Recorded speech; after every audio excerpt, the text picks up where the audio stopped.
Hey everybody, what's up? It's Kevin here from G Code. I'm sure you're familiar with my face at this point. We're trying something new. This is our new podcast. We're going to call it Range 5, I think. We'll get back to you on that. Sitting beside me, Mr. Brian Nelson and a gentleman by the name of Cardi B. Okay. What is your whole name? So I get Joshua Cardenas. Joshua Cardenas. Awesome. So we've been having a lot of fun here today. We've been talking about a lot of the different places that G Code may go for the future, and we've talked a lot about the competition world. So these gentlemen are very high end in the competition world. So we'll talk about some of those things. Now, Brian, you come from Practiscore, so you guys helped created that. Your family invented, owns. How come? Yeah, so the default scoring system that we use for competitive shooting runs on smartphones. It's called PractiScore, and it's a free download that we made available essentially since about 2011. We've been creating it and building onto it to make life easier because practical shooting as a sport is like 99% volunteers. Yes. So to include when my family got into it, both for shooting my father and myself, but also we took over some volunteer work at our club and stats at the time, even when most people had an iPhone, was still done on a clipboard and a piece of paper and an Excel spreadsheet. So long story short, my mother, who's an accountant, my dad thought that she would help us with this stats thing, and she took one look at a bunch of wadded up wet score sheets that had, spelling wrong and all that stuff, and she said, no. So my dad, being from a software background, we made a tool, and that has led down a crazy path that kind of puts me in this seat today. Well, and that kind of led to JMap, right? Yep, and it led to JMap. So that's where Josh and I both work. We are field support representatives for Scoring Tech and the JMap product, which is a way to take what we've done with PractiScore in automating scoring for hit factor, time and action in practical shooting sports. Sure. And we take that and added capability to that to make military folks more able to make good decisions and enhance their lethality by using better scoring incentives in marksmanship. Okay, great. So it's not just that you hit the target, it's where on the target was it hit and the timing. And Yep. we're taking basically the competition world and we're bringing those aspects into military training, if I understand correctly. Yeah, and essentially, if you think about lethality, we can actually define that as producing lethality with small arms or rifles, pistols, whatever, as we hit a person, sure, we hit a person in some place that's more likely to incapacitate them, and we did it faster. Okay. With electronic scoring, shot timers, and everything, we're able to take something that we've been doing for highly motivated people with like special, like all we're doing this day is doing a range. That's the only thing we have to specialize in. Okay. Now it's a tool that we can take out and run a Marine infantry company through it or something like that.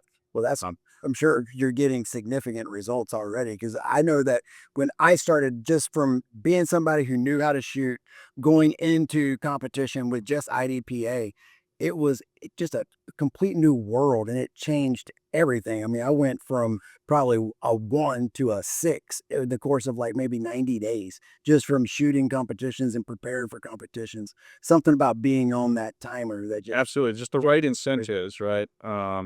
And one of the other things that we're able to do, instead of just say like in the competitive world, all we look at typically is either an IDPA, just a total time and penalties and how that works.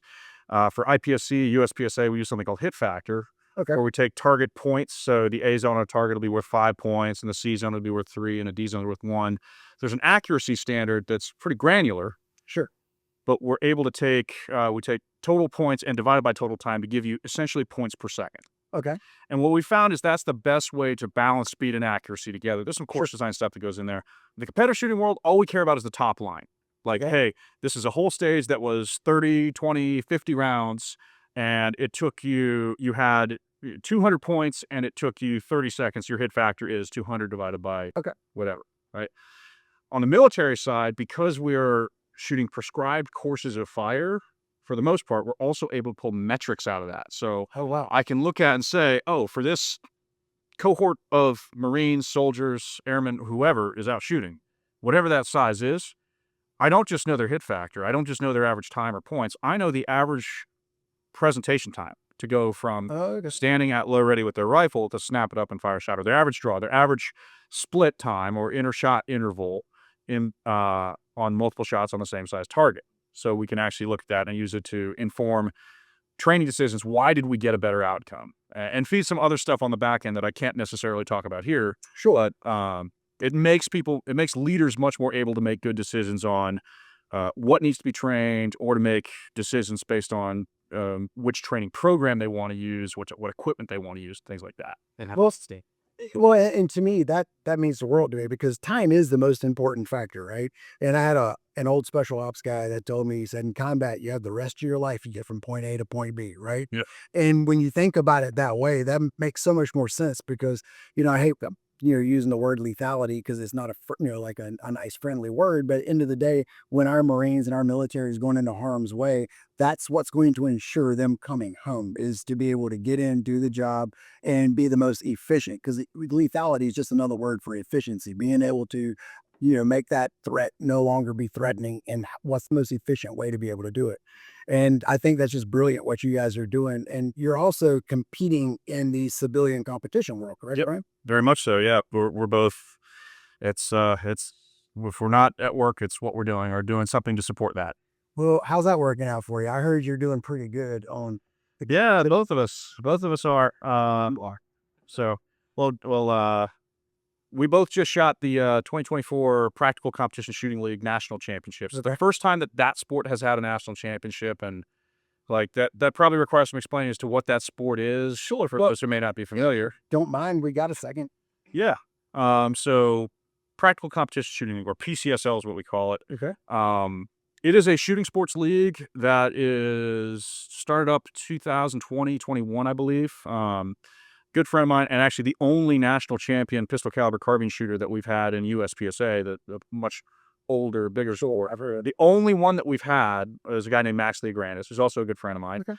Looked at the competitive scene that we've got right now and recognized some things in it where it's like, if this is all there is, I don't know that I'm going to be doing this in X amount of years.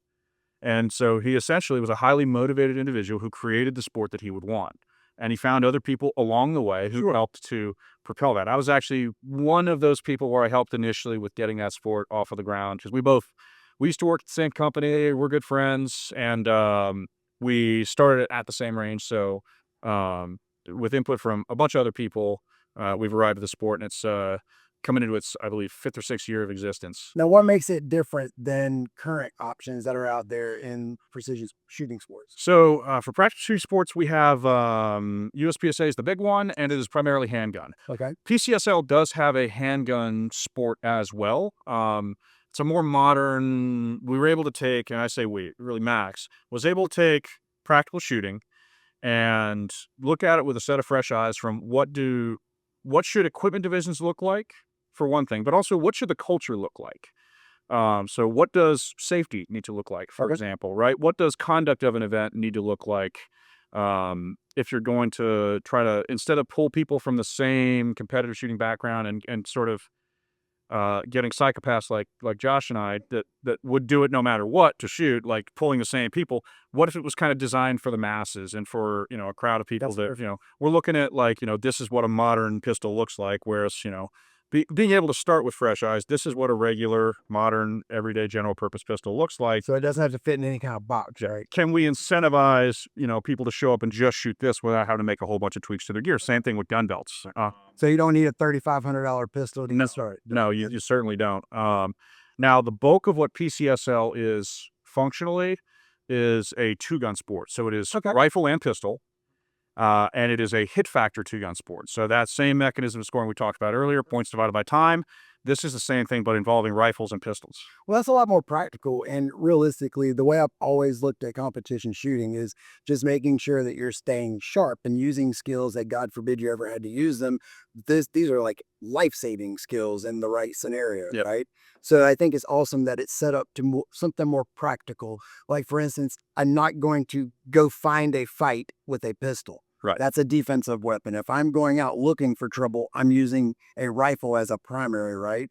But day to day, I'm not walking around with a rifle every single Certainly. day. And right? and even if you're not of that mindset, what I will say is, just from a pure sport perspective, it's far more interesting. Sure. On the rifle side, now that the maximum distance for PCSL two guns is going to be 200 yards. Okay. And the minimum target size is 8 minutes of angle. So functionally, that means the hardest thing you're going to shoot is a 16-inch target at 200 yards. So what that means is I don't need match grade ammo. I don't need a match grade barrel. I don't necessarily need an expensive fancy optic. I can generally see, identify, and hit everything with a normal carbine. And like, if you go out, an example of even a fresh look at safety. Okay. I can go out and shoot that match with MA55 green tip in an M4 or anything like that, and it's completely legal. Even though green tip ammunition, steel core, most competitive shooting leagues don't allow that. We've seen hundreds of thousands of rounds of MA55 hit steel targets and haven't seen one of them break or punch through. It's not, Yeah, sure. And I think where a lot of people get really nervous with the A55 is not breaking the target necessarily. It's, having the unfortunate situation where you get a ricochet or something. yeah, Or, yeah. as long as you guys sound like you're shooting those from play. There are minimum safe distances that must be in place, right? That's how the safety structure comes in place, right? That's easy. But yeah, functionally, we just looked at it and said, and the other thing that allows you to do is bring in, the conventional shooting sports rules. You're not allowed to use any bullet that will stick to a magnet. Okay. So that's like 99% of your AK ammo, your 7.62 by 39, your 5.45 by 39. It's bi-melt. Absolutely. It's completely safe. It's not a greater hazard to the target. It's not a greater ricochet hazard. It's a bigger fire concern, but if you have a fire danger problem, you shouldn't be shooting steel. Exactly. The structure of the match enables you to host the match in most ranges, because most ranges have the site to do that. It seems to me like it's a more practical approach, and it seems to me, like you said, it's more fun because it's something to where there's a huge barrier to entry, and that's typically what gets most people. But what prevents them from joining in with all the fun that we have where you out and shoot competitively? Because, I mean, let's face it, if you want to be even remotely close to competitive, you're going to spend probably what, $10,000-$15,000 before you're even with the equipment of a rank. But you don't need to. You can absolutely start shooting USPSA tomorrow with whatever you have. You may not be competitive. So what I like to think of it as, it's not necessarily can you get into it, what's the barrier to entry. The real issue is what's the ratio of cost to get into it to fun you're going to have. There you go. And you watch someone shoot a PCSL 2-gun stage with a rifle and a pistol, shooting out to 100 meters and swacking steel with it, and there's moving targets, all this stuff. The fun to cost ratio, especially the perception of it, is there far more so for the younger, more tactically oriented shooter than it is to just look at a USPSA match where it's a bunch of dudes in like NASCAR jerseys with race guns. They're both awesome. Oh, don't get me wrong. But you'll see more interest in it, it just, in a sort of a newer, fresher demographic of shooters. I mean, you have two examples here, right? Like, this is arguably an expensive setup, just basically. Oh, yeah. I was just about to mention the disparity. Right. There's two clear directions, right? And then cost, and also just like if you have the equipment, great, right? This cost me less than $1,000 to build, and this is an original upper from Colt, right? So like you don't have to run the newest and greatest. You can just pick something up in that sport and still be capable of, performing at that event. Well, and that's cool. So if I wanted to go join in on the fun with you guys, how would I find out more about where matches are, how to get involved? So that's one of the services that we provide with Practiscore. Make a Practiscore.com account. All right. And so Practiscore is not a shooting sport or anything. It's just a way for you to manage a match. So if you have a club, if you're running any kind of match, you can create a club account at Practiscore. Most clubs that exist have one. There's a map feature in there. Look at where you are, and it'll show you all the matches and clubs within that map area. Oh, so that's not around the world. That's not limited to any one specific. So it's going to tell me what's about. Yep. So Practiscore is the default. I mean, PRS, IDPA, USPSA, IPSC, PCSL, Outlaw 3-gun, Steel Challenge. If it involves shooting and a timer, Practiscore is the scoring software. It's where you register. It's where you can look at your match results. Well, there you have it. We have to make sure all you guys go out and check that out. But hopefully what I was really hoping to see, now that the COVID kind of put a huge damper on competitive shooting from my perspective anyway, because, I was going to matches all the time. They were rather, there were some where you had to wait and stuff like that. You had to hope somebody dropped out to be able to get in. And now it seemed like it's died off. So I'm really hoping to see that come back in 2025. And if you've never shot a match, guys, holy smokes, even if you go there and completely end up in dead last, you will have more fun than you've ever had shooting on a static range. And if nothing else, it's just being around all the same like-minded people. Some of my best friends are people that I've met through competitive shooting and matches. And you're competing against yourself. If you're like myself, I'm sure you probably do the same thing. I'm just trying to get one little bit better than I was the last time I was there. So, and it's, outside of unfortunate people have to go to combat, but short of that, it's the only place to actually put these skills to the test. So it's really cool. Now, tell me more about the guns that you chose. What do you look into when you're looking at a specific setup for a match? What are you looking for? What products? And, for instance, I see that you do have some G code stuff, G code belt, and there's a G code holster. So, like, what's the mindset whenever you're getting your stuff together to go into a competition? Well, I suppose I'll start off with that, but so the first thing is identifying what the equipment division is that I have to fit within. So in PCSL 2 gun, there are two, just two. So the competition is also very tight together. There's not like 8 divisions with minor changes between the two. It's there's a competition division, which is specifically named that, and it's pretty much wide open. There are very few restrictions on what you can do. And then there's the practical division, which is what Josh and I both shot. Okay. So we decided we're shooting the practical division that has certain rules with it. Now PCSL is cool in that good shooters made rules based on what matters and what doesn't. Okay. Right. So we've recognized that modern pistols, especially if they're being employed with rifles, optics are a thing. It's just a pistol mounted optic is at the point where we would consider that standard equipment for high performance shooting. I would agree. Now with that, they're all allowed. Magazine capacity is restricted because that's one of those things that does matter, and certain recoil mitigating aids. So compensators and barrel porting, for example, are restricted. In the competition division, is there still a magazine size limit on pistols? I think I don't want to speak out of turn. that's one of those we don't shoot that. So it's like I don't know how big a mag you can use. In practical division, another example of being smart, right? So these are the regular 320 magazines that I use. For competing in USPSA, they're 140 millimeters, which is the legal length for USPSA. Okay. PCSL does not care about how long it is, because if you're only putting 21 rounds in a long magazine or a short magazine, it doesn't matter. The magazine capacity right now for practical, and this may change, I don't want to date this video too hard, Sure. 21 rounds, which is also the same magazine that comes with the P320 out of the box, or like the M18 is issued with 17 and 21 round magazines. And that's just one doesn't have it, but yeah, sure. So the magazine capacity in practical for a pistol is 21 rounds. The magazine capacity for a rifle is 30 rounds. Okay. So in the competition division, and what you'll typically see in 3-gun and other rifle sports, there's no limit on magazine capacity for a rifle. So you'll see 60-round magazines and things like that pretty commonly. It makes it more interesting because practically speaking, the default magazine for an AR is 30. Exactly. And that's where, again, I was saying it more mirrors practical side, which is, I guess is in the name, right? Yeah, But and it also makes the commodity items, ammo and magazines, things that you're dropping and wearing out quickly, it makes them easily replaceable. sure. Right? It's a lot easier to replace, a 21 round factory SIG magazine than it is a $125 2011 magazine. Oh, absolutely. That's tuned to hold 24 rounds and fit within the length restriction. Sure. So yeah, that's the division requirements. Same thing. So getting into the rifle, the restrictions that we have to meet for the practical division, you're not allowed to use a muzzle brake. You're allowed to use a compensator. The way that's defined is a muzzle brake has externally visible baffles. So we actually have some examples, I think, up there on our walls. There's a brake. Perfect chart. Yeah, there you go.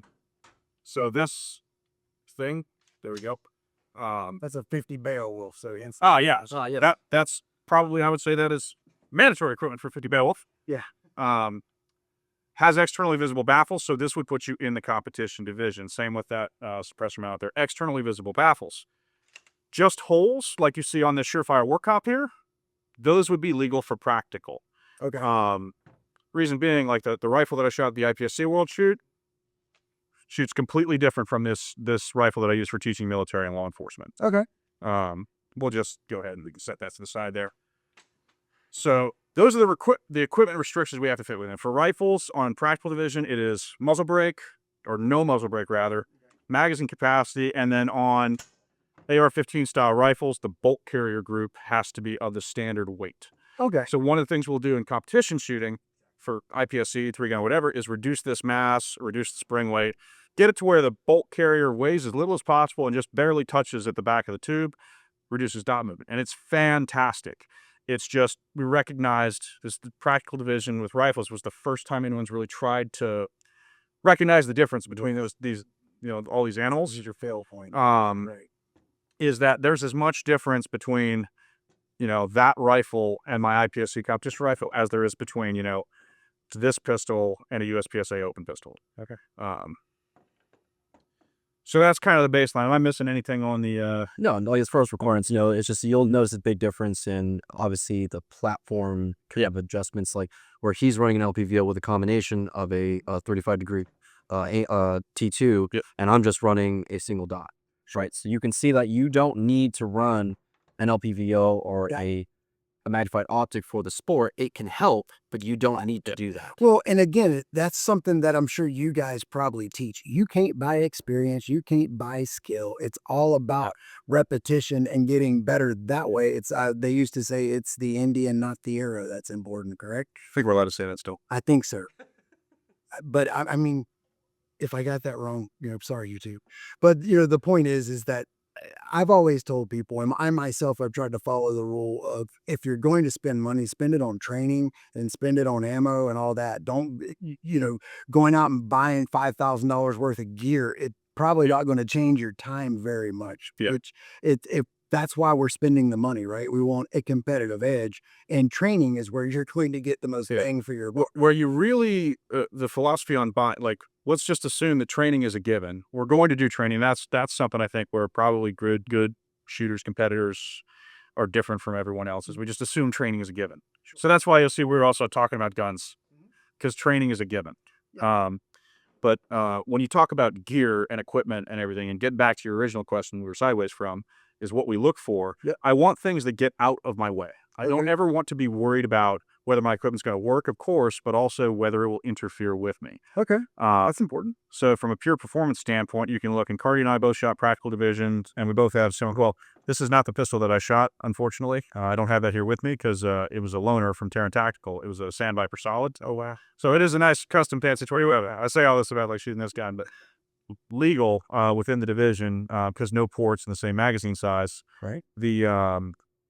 But I want gear that gets out of the way. So as much as I can safely reduce trigger weight, as much as I can make aiming easier, as much as I can make the gun point more easily, that's what I'm after. So this is my actual carry pistol. It's the pistol that I had on me walking through the door, and it's lighter and smaller than maybe the match pistol I have, but I have shot with and won at least local level pistol and PCSL 2-gun matches using this gun. One of the biggest things that Cardi and I are both using on pistols, and when I shoot a SIG, which is really often, they are the Brower Solutions M1811 grip I was modules. just about to ask you about that. And it was a pistol grip module. It was designed with good shooters in mind, by good shooters to get out of the way. So in this case, I'm using an M18 with a thumb safety. That's also what I will use for competition with a SIG is a thumb safety. Okay. It doesn't get in the way. It provides the same grip shape and angle as a 2011 or a 1911. So it changes that grip. Single biggest thing, like you get a good way to aim your SIG. So if the sights that come on it are bad, Okay. put good sights on it, whether that's a dot or whether that's like adjustable sights that are sized right, like Legion sights are great, and then change it out for a better grip module. And the M1811 or the steel aluminum 1823 modules are by far the best that I had used. Awesome. They get out of the way. When it comes to the gear, we'll talk about some of the G-code stuff. This is not the holster that I used either. This is actually an XSH that I just picked up for this gun, but this is the belt that I used. It was just a different holster for the different gun. And this is the operator belt. And then this is the configuration that I had. So I have a this all stayed in the same place. This is the Scorpion rifle magazine pouch, and then 2 of the Scorpion pistol mag pouches. And then this Kydex magazine pouch here, depending on the stage, would live right there at about the 11 o'clock position for speed reloads with a rifle, if I needed to do them. That's one interesting part of shooting practical divisions. You have to reload your rifle sometimes. The 60-round magazine in most other sports, I don't have to. It's a skill that's not tested. Okay.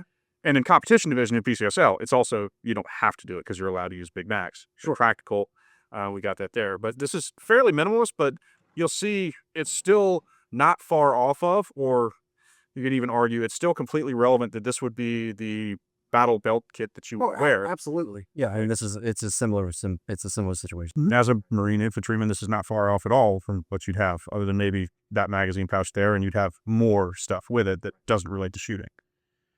And then, so let's see. Yeah, we had the Scorpion pouches for the pistol, Scorpion pouch for the rifle. Yeah, it's about it. Well, how did you end up finishing up there? So I actually won the practical division. Pretty awesome. Congratulations. Thank you. And Josh, you did pretty good too. Yeah, I think I got fit in practical. That's amazing. I mean, that's huge. And for all you guys out there that don't know, how many competitors competed leading up to this? It's There were about considerable. about 300 people in the match. Yeah, that's so.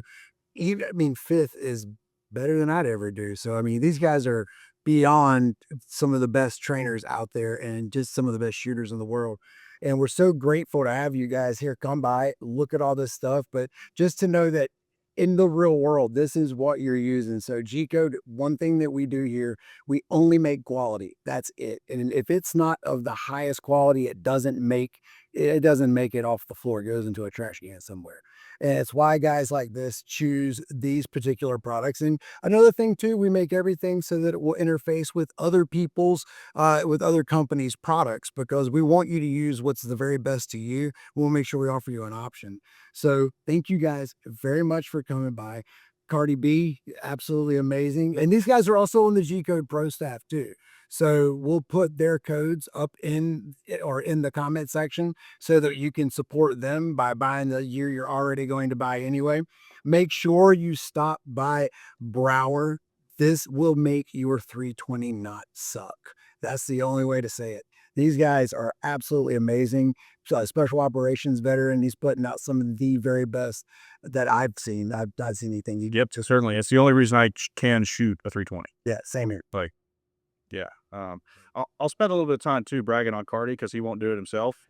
So you may have noticed that he did that. He placed fifth in a competitive shooting sport in the practical division. Mention that with a gun that looks like it was in the Modelo prison in 1981. That's where I heard that come from.